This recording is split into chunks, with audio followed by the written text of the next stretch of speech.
What is up, guys? This is Auto Joe here with a 2016 BMW 340i brought to us by First International Auto Group in Merrimack, New Hampshire. So before we get out on the road, let's take a look at the exterior of the car. Alright, so this 2016 BMW 340xi is obviously the all-wheel drive 8-speed automatic edition of this sedan. And so this was the first car to be offered with the B58 engine, which you actually saw in the M340i review I did. The key difference between this car and that car is the M340i has 382 horsepower because it's paired with that hybrid system, whereas this one is just the B58. So the side profile of this BMW 340 looks pretty similar to that of basically any other 3 Series. The key difference we have here as far as styling is we have these dual exhaust pipes in the back, as well as this little lip spoiler, which I actually kind of like. While we're in the back of the car, let's check out our trunk space. So pretty standard, we have rear folding seats, some little cargo nets on the side. Getting into these back seats, I'm sitting behind myself at 5'9", and I have about 3 inches of legroom and 2 inches of headroom. And so if you're any taller than me, you're probably going to want a little more space in these back seats, but hopefully you're not carting around someone who is 6 foot in these back seats. At that point, I'd probably opt for the 5 Series. But as far as comfort and luxury, these back seats are kind of nice. You know, we have some rear vents here, we have cargo nets, and tons and tons of speakers on the door cards and behind us as well. All right, so let's get out on the road and see how this B58 engine competes with that of the one in the M340i. We obviously also have the 8-speed ZF automatic transmission, so we get a very similar package in this car that you can get on sale today. And please, if you haven't watched that M340i review of mine, it was a gorgeous setting in Newport, Rhode Island, so definitely go check it out. So as we make our way out of the outlets, let's talk horsepower and torque numbers. So we have 320 horsepower, 330 pound-feet of torque from this inline 6-cylinder turbo engine. And I mean, that's plenty of power for a 3,700 pound curb weight, which this car has. These BMW 340s were offered in rear-wheel drive and all-wheel drive. Today, of course, we have the all-wheel drive model. And so the rear-wheel drive is, of course, just rear-wheel drive, but the all-wheel drive is a 60-40 with a rear bias as far as torque split. This BMW 340 has a few available drive modes. Today we're sitting in Sport mode, but we have Sport, Sport Plus, Comfort, and Eco.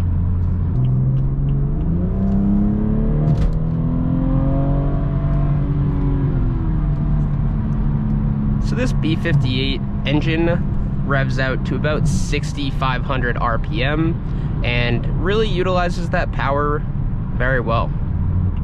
This BMW 340 has quite light steering, and even in our sport setting, doesn't really tighten up that much as I expected it to anyway.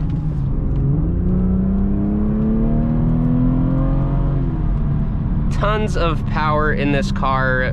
Basically, feel free to pass almost anyone else on the road. You're gonna do so with ease. I'm very impressed with the utilization of that 320 horsepower in this car.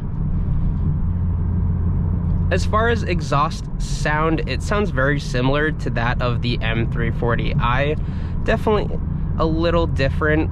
Of course, they have the same engine, but maybe it's just a different exhaust setup, and I'm sure they've made small changes to the engine to kind of tweak that sound as well.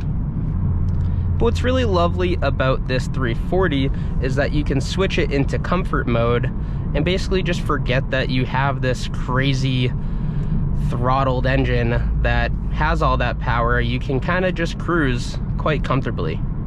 As far as available features in this BMW 340, we have harman kardon speakers, keyless entry and keyless start, which is the perfect pairing. You can leave that key fob in your pocket.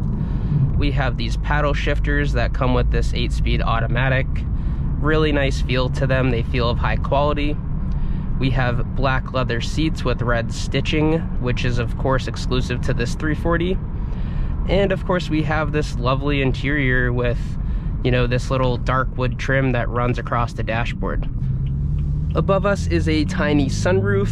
You can definitely open it in the summertime, but of course today it's quite cold out, so we're gonna leave that closed.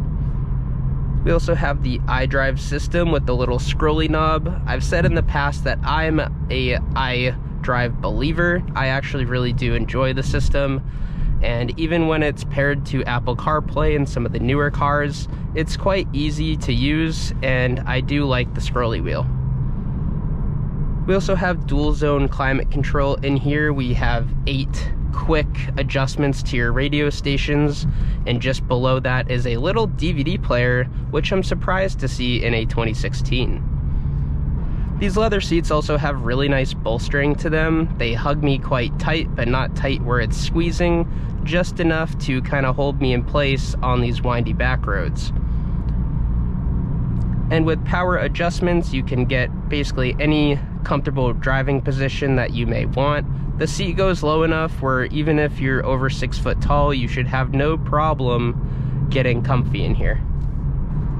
I think the only spot where I would want a little more room is for my legs, as far as being able to spread them wider.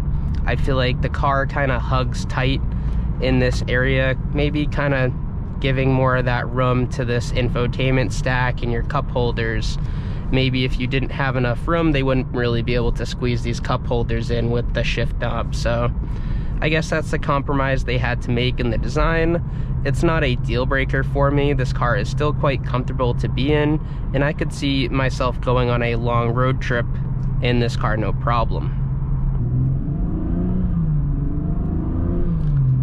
If you're interested in learning the fuel economy on this car, we get 22 city and 33 miles per gallon on the highway, which is actually quite good for having this much power. Alright, so let's see how this car handles the worst road in Merrimack, New Hampshire. Approach it at 20 miles an hour. Okay. So fairly stiff setup in this car. I would compare it to that of the BMW 2 Series we drove over this same road. Maybe a little softer than that because of the extended wheelbase, but you definitely experience most of the harsh bumps in this car, but it glides over some of the smaller imperfections we have on the road here. Alright, so throwing this car into reverse, let's check out that backup camera. So very good resolution, and we also have parking sensors on there too. So most of this interior is of very high quality. I will say the one spot where they kind of missed for me is the steering wheel. It's got this hard, plasticky, pebbled leather to it. It's really interesting. I don't really, think of this type of material when you think of a, luxury car. And maybe they just wanted to save a little bit of money on the builds, but I think a leather steering wheel would go perfectly in this car.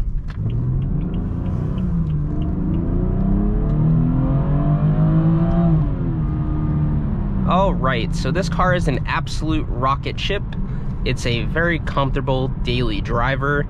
I feel like if you're not able to afford one of the newer BMW M340i's, this is definitely a nice solution for you.